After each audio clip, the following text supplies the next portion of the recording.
everyone. Welcome to another edition of our podcast on the geoeconomics of the Iran conflict, sponsored by the Irregular Warfare Initiative. For those of you who are new to this, welcome. For those of you who've listened in the past, welcome back, and thank you for your time. My name is Hamlet Yousef. I'm involved here with the Irregular Warfare Initiative. I run a VC fund by day, and also very active in terms of working with government and private sector on how private capital can play a greater role in economic security and national security here. Joined by Matt and Gianni, as well as Lieutenant General Dick Newton here as well, to talk about Iran. So as a standard format, we'll do a quick round of reintroductions and then jump right into the conversations here. So Gianni, I want to start with you, then we'll go to Matt and then to the Lieutenant General.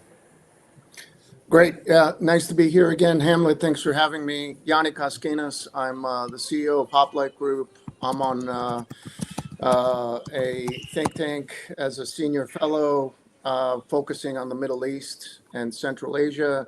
I'm on the board of advisors for Special Operations Association of America and board of directors for the Air Commando Association. But my kind of thing that I do with you guys is I tend to obsess about the Middle East and what's happening with Iran, and this is a great thing for all of us.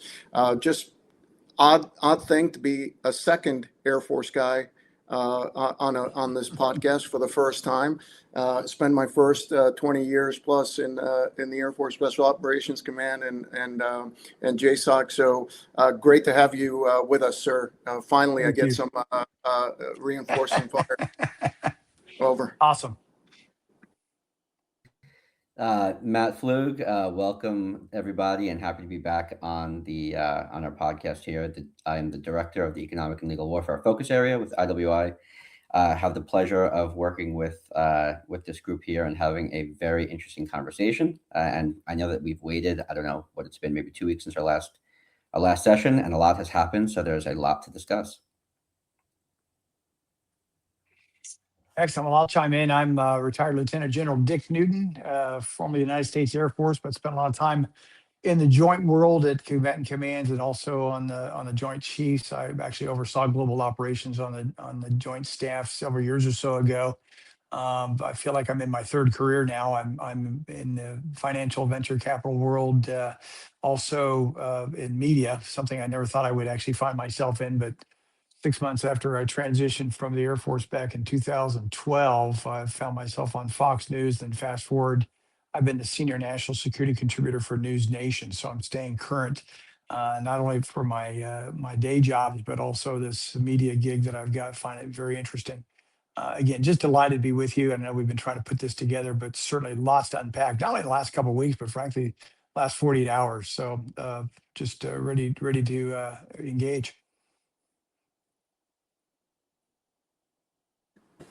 Thanks, sir. Great. Well, so Hamlet, let's over to you. let's I guess get into the conversations here. I think as you guys are familiar, we have quite a different, distinct level of backgrounds and optics on the Iran issue between Gianni, Matt, and the Lieutenant General.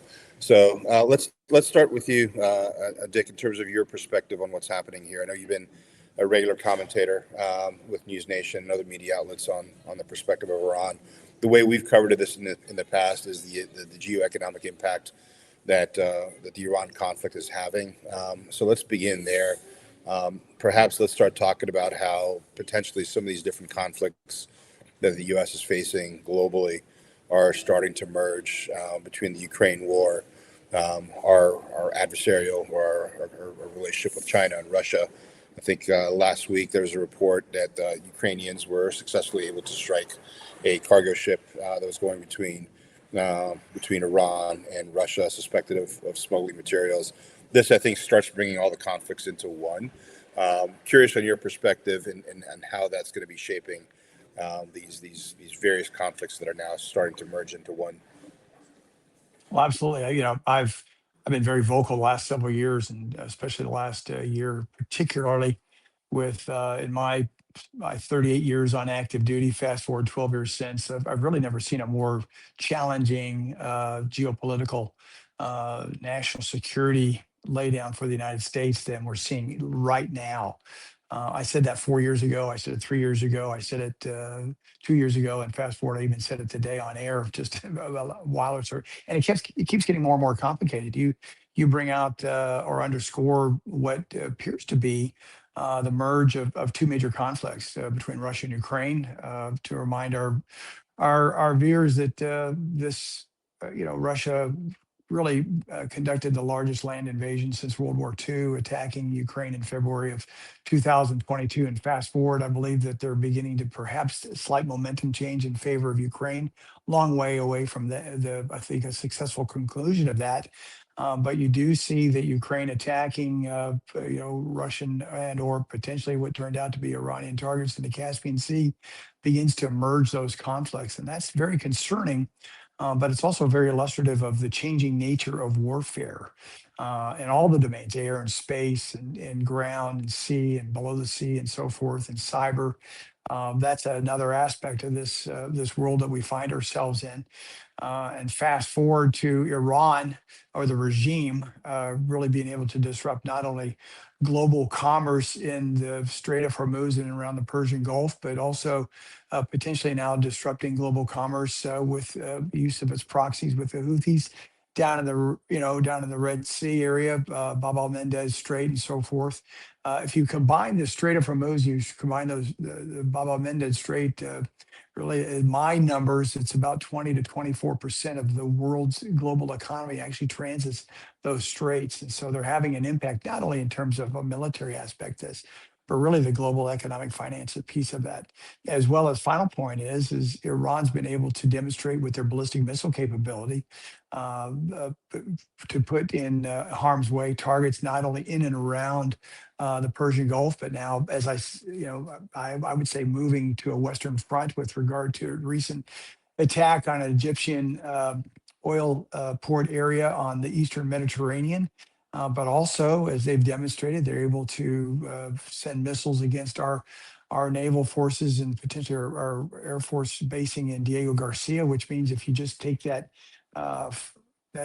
that flight from Iran over to the east towards Diego and just move that line up to the north, it can Iran really has ability with its ballistic missiles to threaten most of the Eastern European capitals. And so that's very not only very complex, but we find ourselves in 2026, I think, facing a very formidable national security environment.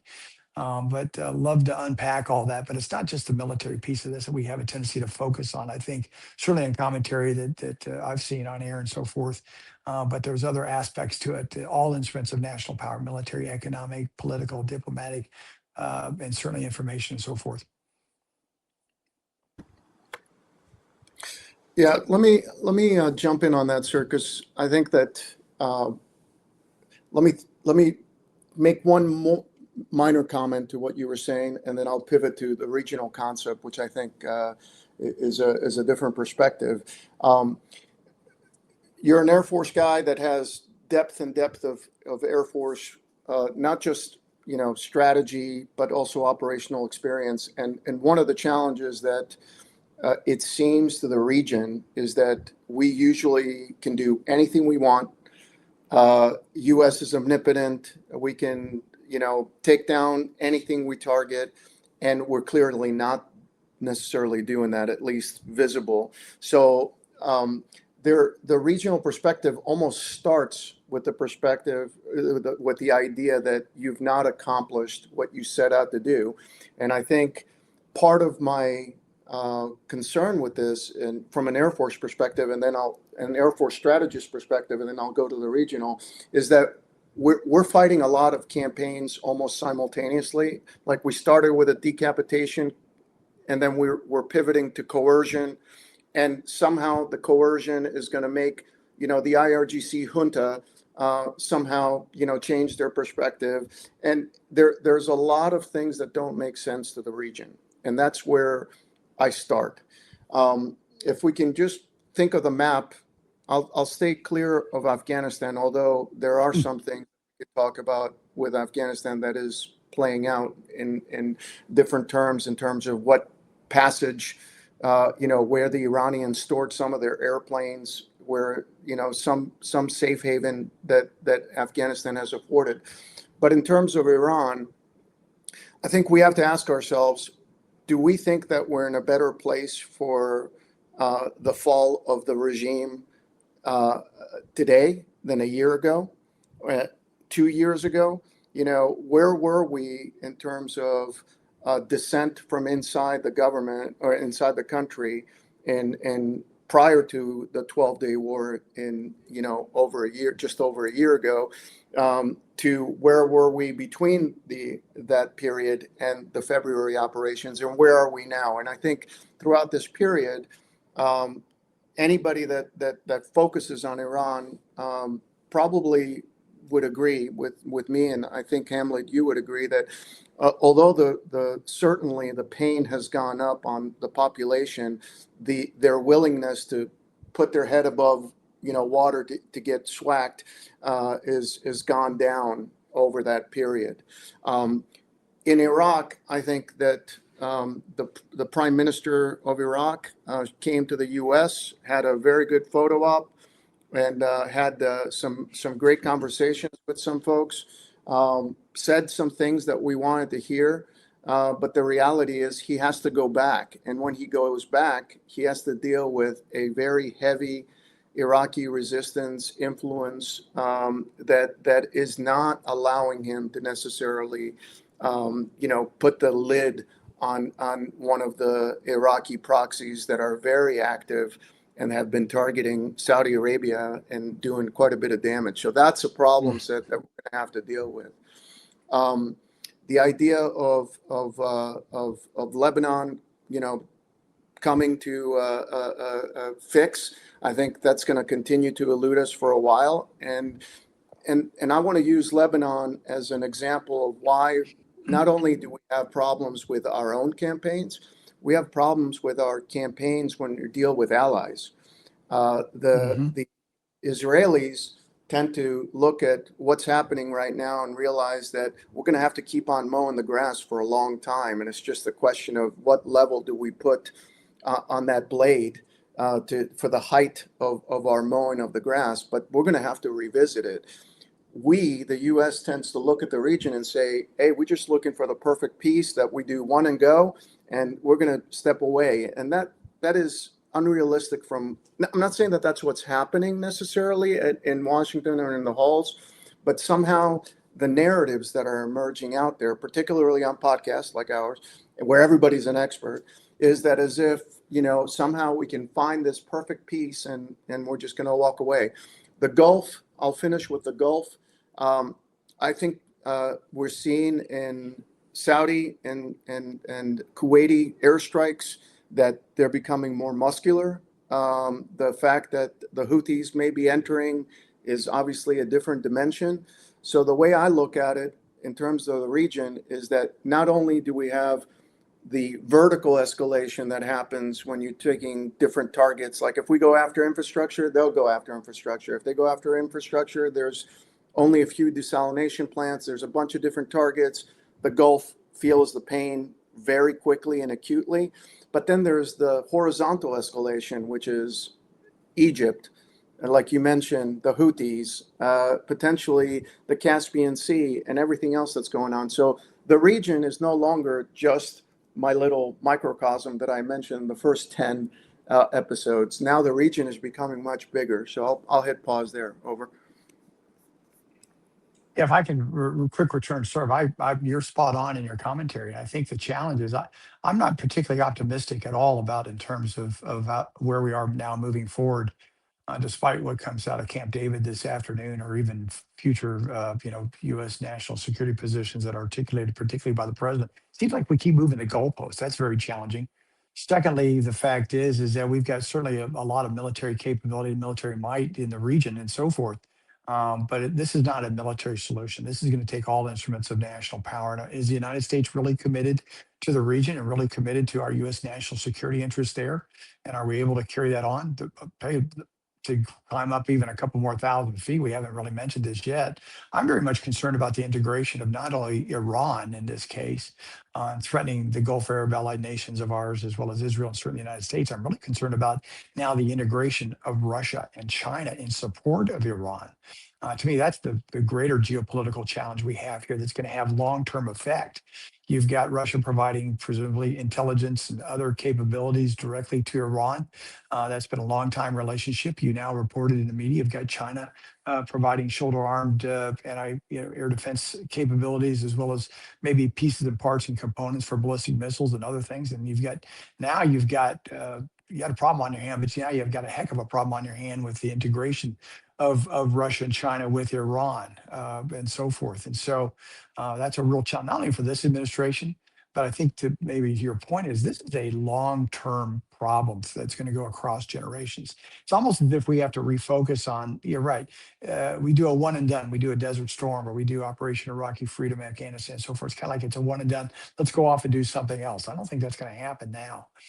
Really, that wasn't really true in the past as well, but that's the strategy. What does our national security strategy look like, post-Iran? And is there really going to be a post-Iran scenario here that the United States can now move on and really focus on, perhaps Russia, but really focus on, to me, the major threat that faces the United States is China. But the integration of Russia and China with Iran is very concerning. That brings up, a really great point, and these are all points sort of coming to a head, which is, I read the news maybe last week, and I'm sure that others here will have more information on this than I do, but I saw that Ukraine fired a missile at an Iranian ship, right?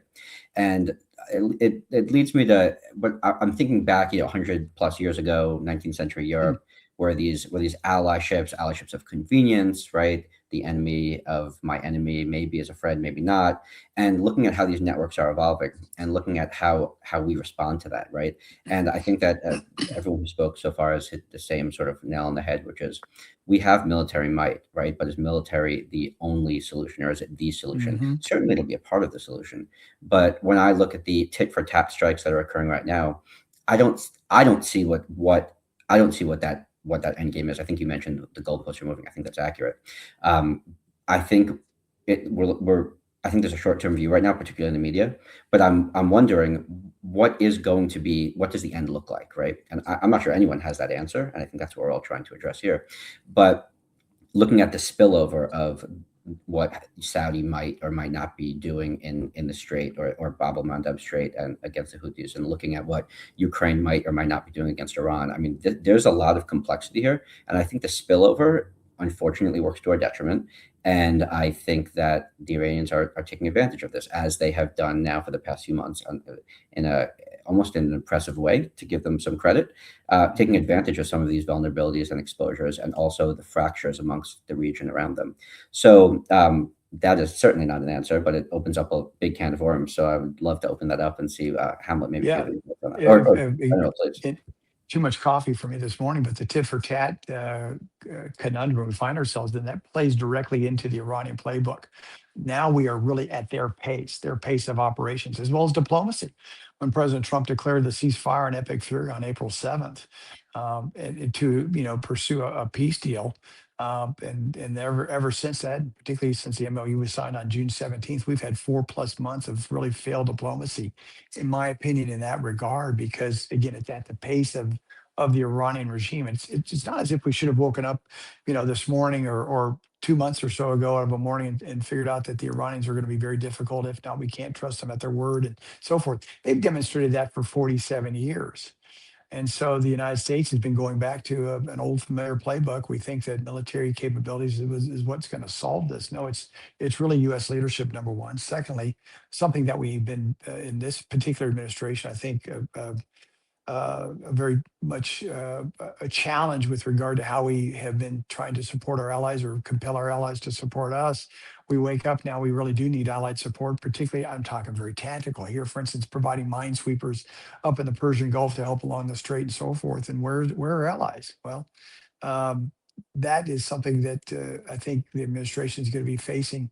And there's a lot of repair work that's going to be needed there. But this idea of tit for tat and just trying to go, trying to control the escalation to the next level, we could be doing this for years. And that's a real detriment, I believe, to U.S. national security, which leads us to okay, what's next? There are those who say that we ought to go back to major combat operations, put our foot back on the gas as we had back on April 7th, invite the Israelis to come back in and to join forces with us to, quote, finish the job. What does finish the job? What is that finish the job? Is it the capitulation of the regime in order to provide for the opportunity for the Iranian people to reclaim their country? By the way, that's a talking point straight out of President Trump administration. That's a very tall order, by the way. Or is it going to be something scaled back from that? What is it we want this thing to look like? We certainly, the bottom line to me, strategically, is we cannot allow the Iranian regime to get its hands on a nuclear weapon, period, dot. Then we work our way backwards. But again, I think we're all kind of, we're all dancing to the same tune here. The strategy as well as the tactics to achieve that seem to be elusive right now. But sure would like everyone else's thoughts on that. Yeah, I guess let's pivot here real quick on some of these themes. And I love the bumper sticker slogans of geopolitics, like finish the job, mission accomplished. But Yeah. to your point, what does that exactly mean? Speaking of that, I think we've long talked about on prior podcasts how the trend is to escalate to de-escalate. And I think both sides are using various different leverage points, whether kinetic or irregular as a part of that. That escalation to de-escalation, what it looks like right now, it's morphing into a much greater conflict, both regionally and, as I have feared for so long, a broader conflict with it, which is some of us have called Cold War 2.0. So it seems like a lot of these conflicts are starting to come together. And much like Cold War 1.0, this isn't a conflict of pure kinetic and columns of tanks and soldiers. The military kinetic piece of it is going to be a big part of proxy warfare, and Iran and Ukraine are two great examples of this. But the resolution for it is going to be comprehensive battle of systems. So a geopolitical economic solution is kind of centered to that. So having said that, let's look at some of the broader themes there, because if you look at the Middle East right now, I mean, the unthinkable is happening, where Israel is regularly being talked about being aligned with the Arab world and try to bring unified peace into the region. It's something that was unheard of years ago, let alone months ago. We have the recent news of a breakthrough in negotiations and stability with the disarmament of Gaza and Hamas. How do these dynamics play into this? Because again, the kinetic piece of it is just one small part of it. We fought a kinetic war for 20 years and forgot how to fight the soft war of what the Cold War was like. But it looks like a lot of those elements are back, and I think that ties directly into what we want to be talking about on these podcasts, which is what does the legal and economic ramifications look like in shaping the irregular warfare aspects of how this conflict manifests itself. So agnostic in terms of how we go in order, maybe Gianni, we begin with you and your perspective, since you're sitting right in the middle of the Gulf and you've been there for the last 20 years. Let's talk about how that dynamic is playing out right now. Great. Very important points, Hamlet. Very important indeed. And I think I'm starting to see a lot more of the migration of the concept of escalate to de-escalate. I mean, you have been talking about this for quite some time, so it's nothing new as far as you bringing it up. But all along, you've been bringing it up from a perspective of a descriptive of what is perhaps happening. You haven't been advocating for it. You have been pushing it. So the challenge with that concept is that from a strategy perspective, there is no equivalency of it. You know, there's no like example of escalate to de-escalate. It's like saying, you know, for your diet plan, you're going to eat a lot, get chubby to get skinny. You know, it's just that doesn't really work. Well, it hasn't worked for me. But let's just say that strategically doesn't really apply, because a better way of describing it is everybody's trying to escalate to coerce. And when you're looking to coerce, you're looking to drive the adversary into a particular action or get an advantage over your adversary. And I think that when we escalate, we have to ask ourselves, what is Iran trying to achieve? And their escalations are going to drive a better bargain. You know, the 15-part memorandum of understanding, some would argue, was in fact advantageous to them. Some they may look at it and say, well, that was a starting point, and therefore it was a point of departure that we can adjust from. Well, if you've ever argued with any Iranian, that isn't a starting point that you can go back to. That's a reference point for them to say it's this plus whatever else we're going to get. It's not what we just talked about. Hamlet, Matt has dealt with the analysis and the operations in this environment. And when you talk to Iranians, it is a different dimension of bargaining. It starts at one point and it ends to a better point for them. It doesn't start at one point and then work itself backwards. And the Americans are actually look at it completely the other way. We look at it as, what do we want to achieve? Well, we want at least the Strait of Hormuz to open up, and then we can talk about the rest of it. Or we don't want a nuclear weapon, and then we can talk about other things that are totally different. So the escalation to de-escalate in a way is a false starting point.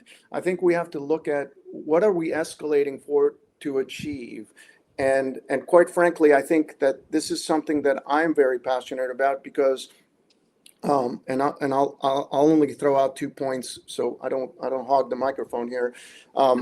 One, I think you have to ask yourself how many Iranians, and you can add how many Chinese or how many whatever nationality, are in universities in the U.S. or have studied in universities in the U.S. versus how many Americans have studied in China or in a lot of their leadership, certainly before this new batch of leaders that are all IRGC and very, different of a variety, had studied in the U.S., had gotten their masters, their PhDs. They understand how we think. They understand what it means to go to Congress, ask for $37 billion, and then have to talk about why you need that $37 billion to replenish stocks and everything else. They know all of that. But do we know, what it means to actually talk with, Kalibov or, the other guys that are out there? No, we don't really understand that. So this is the problem is a lot of it has to do with this. Where does it end? The last thing I'll say is, I know I'll catch some crap over this, but part of the problem is our thinking that we can pivot to Asia and forget the Middle East. And that is a recipe for disaster. We are in it as long as there's a thing called oil, as long as there are the straits that you mentioned, maritime commerce, everything else, the Middle East is a serious player. And we are a global power with global interests, and we're going to have to stay here. So whether we're doing mowing the grass like the Israelis do, or whether we're going to have to support our Gulf allies for the long time. If we sit here and say we're done with this and we're pivoting, you think a lot of them are going to be allies for us for a long time forward? So I'll just hit pause there. You got me going, Hamlet, as usual. Thank you. Yeah, I'll jump in real quick as the resident Iranian, and Gianni and I have been negotiating, counter negotiating on some issues here for a better part of 6 months. But some great points here. I'm still trying to collect the bet. The shortfalls of U.S. foreign policy, and this goes back decades across multiple administrations, is a failure to understand our adversary or the counterparty. And it's a failure to understand that the rest of the world does not have the same cultural dynamics that we do. So that's something I think we're definitely struggling with here.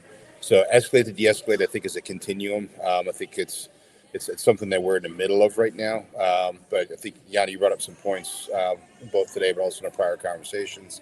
It's this failure to understand what the desired outcome is of the regime and making our own false projections. And we're dealing with an adversary that has, and when I say adversary, I'm talking about the Russians and the Chinese as well, who for decades has penetrated our society. They're in our academia, they're in our government, they're in our culture, they're in our society. They understand what we think and how we operate. And they have a significant cognitive information advantage against us because they understand how to manipulate our markets, our academia, our voting populace to try to drive towards their own geopolitical objectives. So this is why I think a bigger part of this conflict that we're in, whether we're talking about Iran, Ukraine, or China, irregular warfare is a big aspect of it, but a big driver of it is that cognition piece. How are they using media? How are they using narratives to manipulate the voting populace to put leverage and pressure on our political system to get to their desired outcome? So that's an area that I think if we have some time here for the remainder of this call, if we can maybe double click on those, it probably takes us into a whole different podcast. But let's talk about how that narrative shaping is basically a key issue that we're faced with, and the shortcomings of us projecting our desired outcomes around adversaries that are sometimes playing off a completely different playbook. Yeah, I'll chime in real quick. What we have a tendency to focus on is really the kinetic or the military piece of this. I think really the changing nature of warfare, not only through multiple domains, as I said earlier in the podcast, but in terms of certainly we've got air, ground, land, sea, and space and so forth. But the information domain is a warfighting domain. The influence operations, or how some people used to call the information operations, but it's really influence operations, really goes across all instruments of national power, in my view, and the Iranians are very, very effective in that. And you're right, they're watching us like a hawk. They know what the pain of the price of gas at the pump is, or at least they try to put in our minds that it's very painful for us to absorb $5 of gas for a gallon. It is, by the way. But they also know the elections are coming up on November 3rd, and you fast forward. And so they know us 10 times better than we certainly know them as an adversary. The other piece with regard to that changing nature of warfare could be related to drones, could be related to AI-driven software and capabilities. It could be autonomous capes and so forth, as well as exquisite ballistic missile technologies and capabilities and the resilience of the Iranian defense industrial base. All those things, you throw that in there. But really, the changing nature of war and the Iranian regime being able to take advantage of that, I think, is significant. And then, really, the game that they're very effectively playing is the influence operations piece. Now, that's where we need to focus on our strategy. But it's not just, again, it's just not the win. We're going to win against Iran, then we're going to move on. We're going to do other things. No, fast forward. I think the conflict goes on for a long period of time. I like this concept of Cold War 2.0. What does that look like? It's not just Iran. It's just not the Mideast, but it's other integrated, synchronized players such as that demonstrating Iran, North Korea, Russia, China specifically. And there may be another adversary out there that our kids and grandkids will have to deal with. That's a piece that we need to really try to bring in here. Final point is that I think a major lesson learned that we're learning on the fly, unfortunately, is either support to or the reliance on our allies. We can't go it alone any longer. And that goes back to my previous commentary. And what we all have been talking about is the changing nature of warfare and this integration of not just one adversary, but 4 or 5 top adversaries who truly want to do the United States harm. Final point is I'd like to get your all's collective views on this. I think the objective of the regime is to me very simple: survival. If they can survive through an MOU chapter 5 or paragraph 5, if they can survive a day of negotiations, if they can survive a tit for tat, a minor escalation of strikes that Emil Cooper has in his playbook against coastal positions in the Strait of Hormuz, if they can survive that and fight again another day, they win as far as they're concerned. And so that's a very much a challenge. Iran is in a war of survival. They are in total war. The United States, in my view, is in just a limited war. And where have we learned that before? Vietnam, Iraq, Afghanistan, elsewhere. And so that's the challenge we have. The challenge we have is we wake up every day, we look at ourselves as Americans, as our United States national security strategy and our policy. We have to look at ourselves in the mirror. Hey, the world's changing. The United States, are you going to lead? You're going to follow? You're going to get out of the way? I think the only option we have is really to lead, but we got to lead in this changing nature of warfare, changing nature of the adversary being much more integrated, and really understand who they are and what they want to do to us. General, can I just put you on the spot for a quick second, as I promised before Please do. Before we got started here today? I know that our focus on our podcast here, we talk about the geoeconomics, the economic security component of trade, craft, foreign policy. But can we just talk for a quick second about the technology that we are using to defend our allies and ourselves against the Iranian threat, against drone technology, which is fairly inexpensive, as we've talked about on this podcast before. The Iranians produced, I don't know what the number is, but several thousand a month, if not more. And what we've been reading now in the mainstream media in the US in terms of the expense and our depletion of the material and the capabilities that we might have to defend ourselves. And then quite honestly, how that does have an impact from an economic decision-making perspective. I think that would be really great to hear from you on. Well, I multiple fronts, and for the next 5 hours.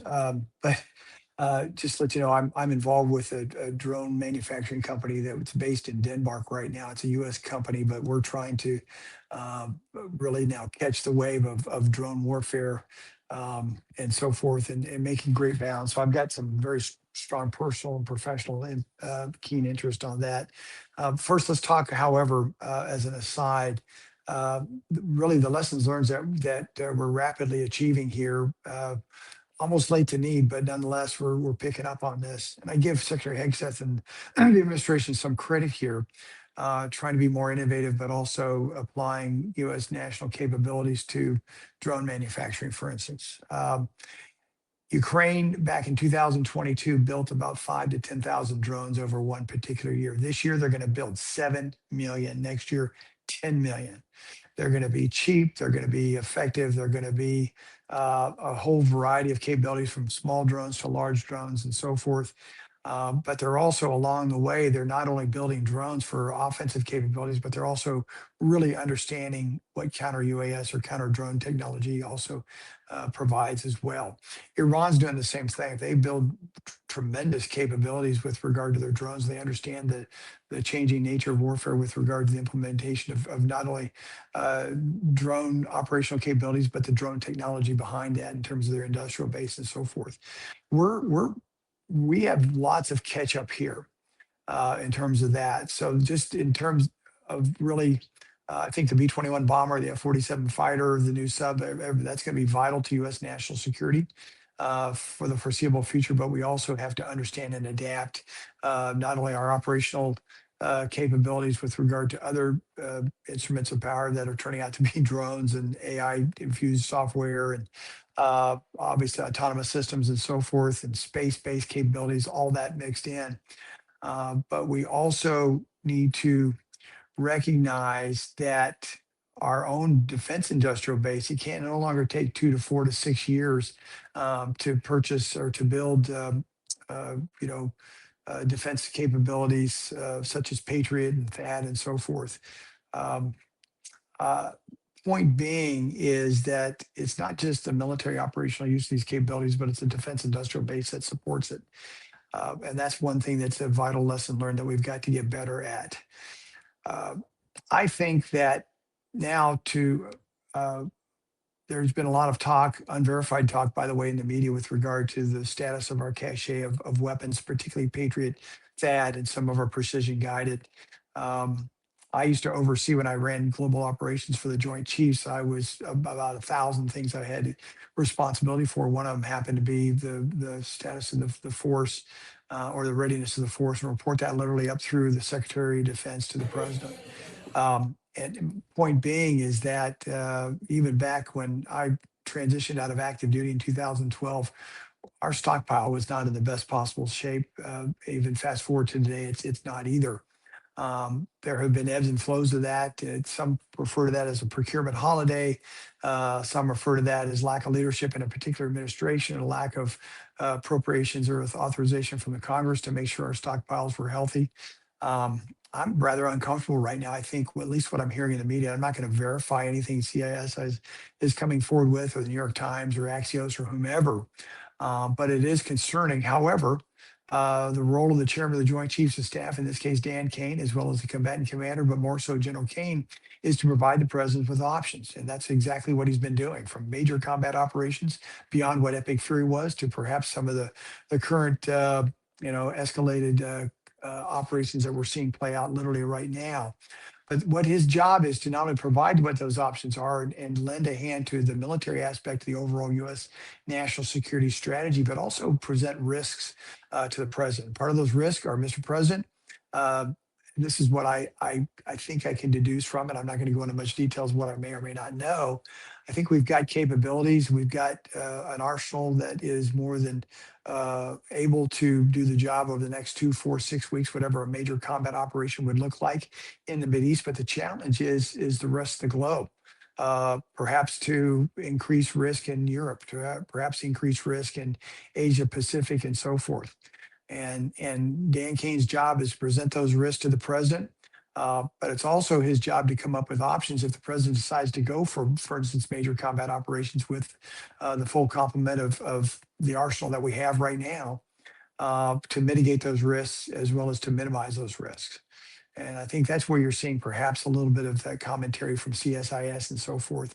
But this has been a long-term problem. It's going to continue to be a long-term problem. Um, I guess if I were Dan Kane, and I'm not, bless his heart, I would advise the president, make sure the president understands clearly what the risks are. And really, to me, what the risks are in the White House sit room, I've been there a couple times with our national security leaders and our National Security Council, is the risks really are to be levied against what are those unknown risks or those perhaps risks that we hadn't really recognized, that black swan, if you will. That's really where we're at right now. That's a long-winded, kind of a very top-level view.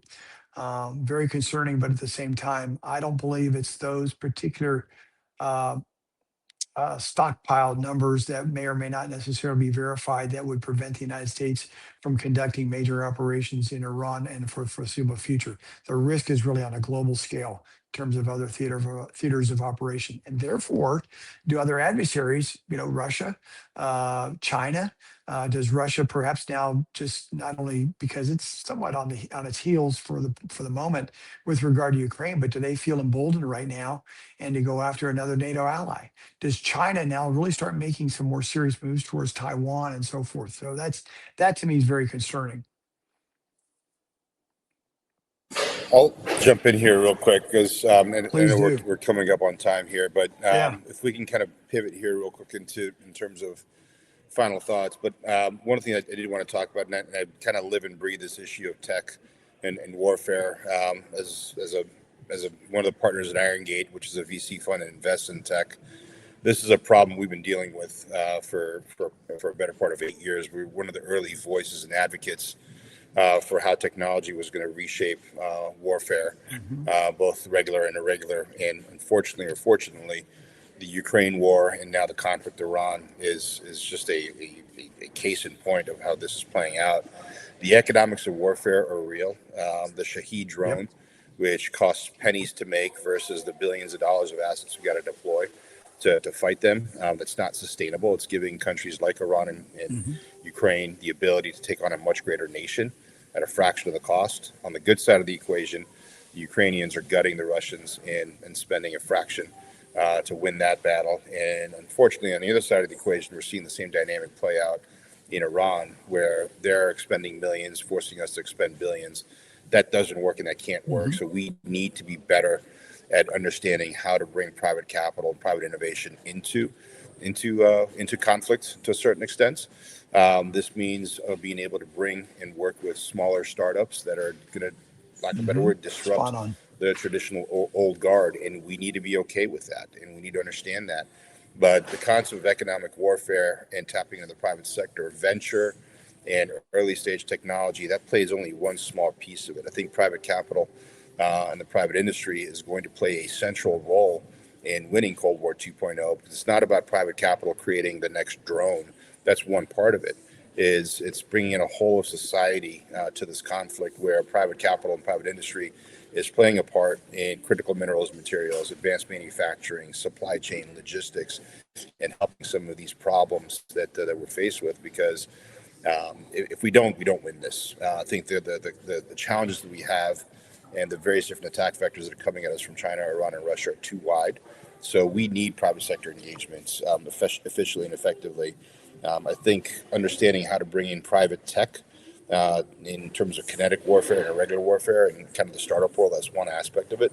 but it goes way beyond that. And I think that's an area we need to focus on. We can probably talk hours on length in future podcasts, and something we probably wouldn't want to get into here. But as we get short on time here, if we can do just a quick round the room, king for the day. If you had a chance to shape policy for us and our allies to address this confluence of threats that we have between Iran, Russia, and the CCP, what would that look like? And the easy answer is to go to a bumper sticker solution or phrase, but if you craft that kind of advice to the administration and policymakers, what would that look like?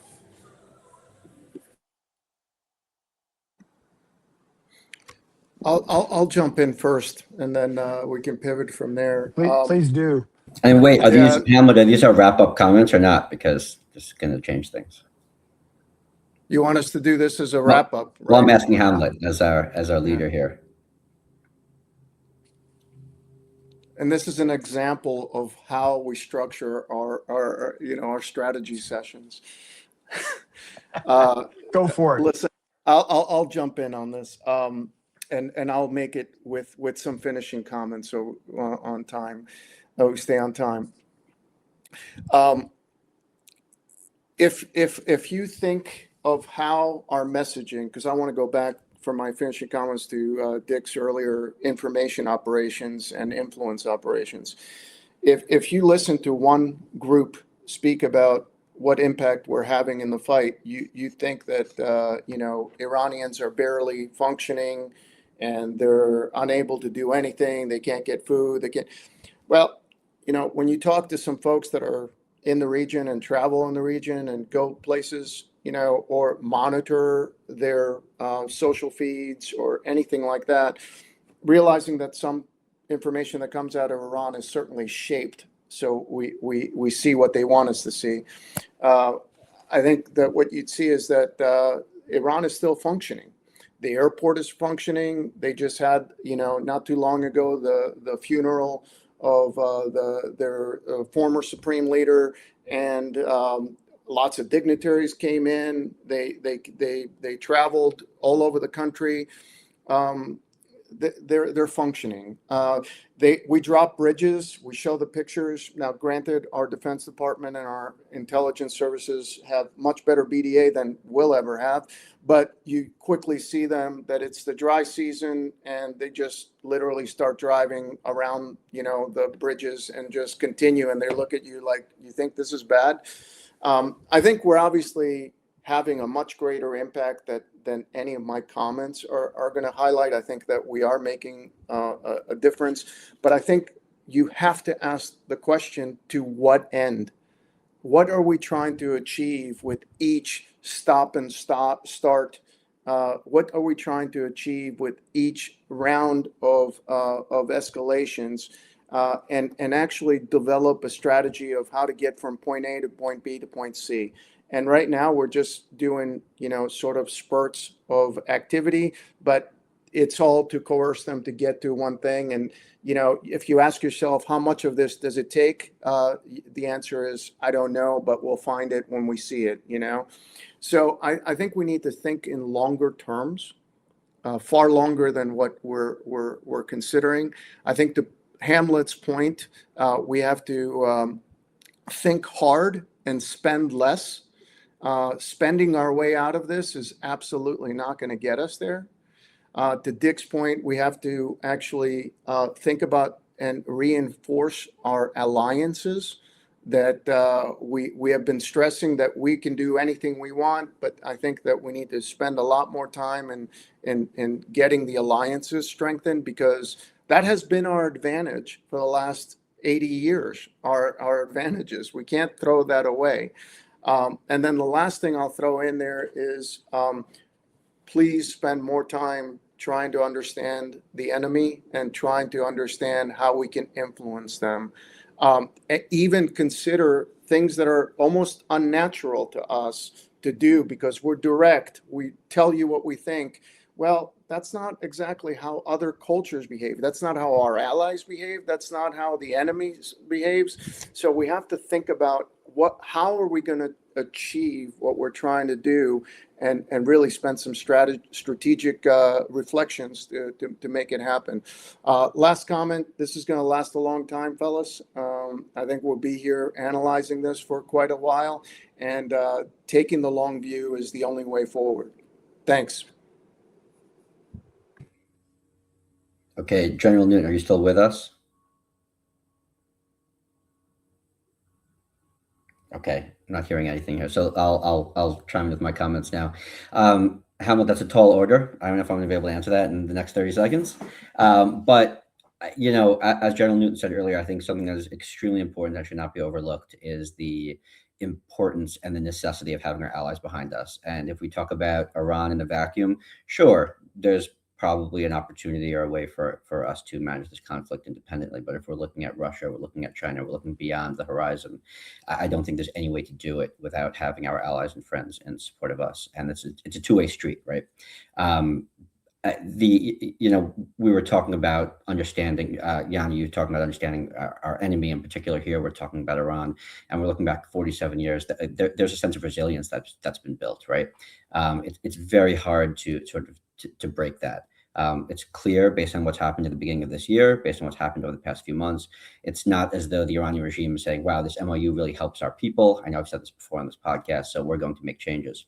They know that the people are afraid. They know that there's a sense of oppression, but what's most important to them is that ability to survive, right? And they're surviving. And there's this sort of existential battle that I think General Newton mentioned earlier, where for us, this is short term, right? But for the Iranians, that they can persevere much longer, and holding the region to this sort of hostage tactic of, we're affecting, the pain at the pump, we're affecting everybody by continuing what we're doing, and we could survive, and we can be resilient against what is occurring to us. This is going to sustain and continue for the future. I know we're getting very close to time, so General Newton, let me kick this over to you for final comments. Yeah, real quick. All comments spot on. By the way, I've thoroughly enjoyed this, and I know I feel like I've only been talking at 50,000 feet here, but there's so much we could dive into. But a couple major points for me. Number one, we've already talked about this briefly, but the United States needs to restore alliances in this crazy, chaotic world we find ourselves in, unpredictable world. I think this is where not only restoring alliances, but the U.S. leadership of the alliances. The only nation that's going to be able to be effective here in global security is the United States, and we have to choose. We're either going to lead, follow, or get out of the way. I don't think we have any other choice but to lead in that point. Secondly, fundamentally, from an economic standpoint, or defense industrial base, or national security industrial base, we've got to continue to streamline our abilities to provide capabilities from the major firms, could be Lockmars, the Raytheons, Northrop Grumman's, but also down to the smaller firms. That really there is an engine of innovation there at the small firms, such as my own company, Thunderstrike Aviation, and so forth, where we underscored, we prop up innovation, as well as the idea of really streamlining costs and get the capabilities of the warfighter as soon as we possibly can. And the third is, we cannot walk away from this situation. Regardless of where we are today or how it started 47 years or so ago, the long-term implications of the United States leading still in the Mideast plays a deterrent role, not only in the Mideast, but across the globe, deterring adversaries such as Russia and China and other adversaries that want to do us harm. The challenge with that is that this administration and future administrations are going to face, as we've talked about, is a much more integrated group of adversaries who are aligned, specifically China, Russia, Iran, North Korea, and others who want to do us harm. We have to make sure that we are aligned with, and we are clearly articulate, not only the American people, particularly through the Congress, but frankly through our allies as well as our adversaries. What are the ends, ways, and means that the United States is willing to conduct and to follow through in order to really create that conditions where the United States flourishes, but all freedom-loving people do. That sounds like I'm flag waving here, but those are really interests of the United States and our national security interests.